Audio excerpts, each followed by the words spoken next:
Shalom, sahabat Skriptura.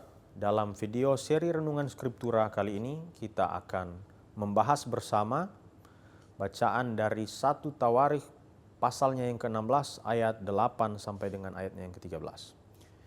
Teks ini merupakan ajakan untuk merespons karya Tuhan dengan sikap yang aktif, bukan bersikap hanya terdiam. Kita akan melihat 3 kata kunci dari bahasa Ibrani dan dalam teks ini menggambarkan bagaimana umat diarahkan untuk mengingat, menyebut, dan hidup dalam relasi dengan Tuhan.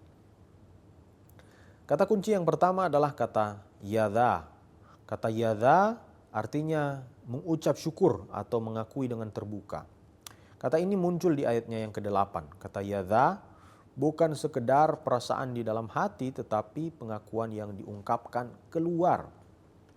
Teks menekankan bahwa ucapan syukur kepada Tuhan bersifat aktif dan terdengar. Mengucap syukur berarti menyadari dan mengakui karya Tuhan secara nyata. Kemudian kata kunci yang kedua adalah kata zakhar.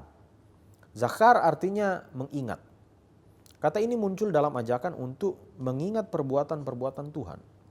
Zakhar dalam bahasa Ibrani tidak hanya berarti mengingat secara mental, tetapi menjaga ingatan itu tetap hidup dan berpengaruh dalam tindakan. Teks ini menegaskan bahwa ingatan akan karya Tuhan membentuk cara umat hidup hari demi hari.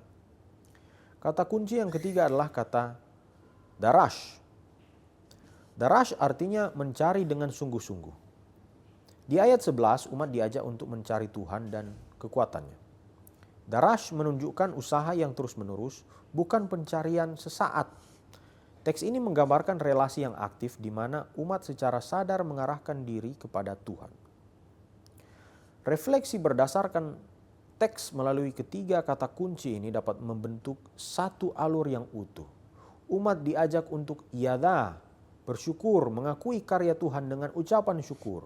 Lalu mereka dipanggil untuk zakhar, untuk mengingat, menjaga ingatan akan perbuatan Tuhan agar tidak pudar. Dari sana umat diarahkan untuk darash, terus mencari Tuhan dalam hidup mereka. Teks ini menunjukkan bahwa hubungan dengan Tuhan tidak bersifat pasif. Mengingat tanpa mengucap atau mengucap tanpa mencari membuat respons umat menjadi terarah. Teks ini menegaskan bahwa ucapan syukur, ingatan, dan pencarian harus berjalan bersama. Karya Tuhan di masa lalu bukan sekedar cerita, tetapi dasar untuk hidup yang terus mencari dan bersandar kepadanya hari ini. Kiranya teks ini menolong kita untuk hidup dengan kesadaran akan karya Tuhan, menyebutnya dengan jujur, mengingatnya dengan setia, dan terus mencari Tuhan dengan sungguh-sungguh. Terima kasih sudah menyimak dan sampai jumpa dalam video seri Renungan Skriptura selanjutnya. Shalom, shalom. Tuhan memberkati.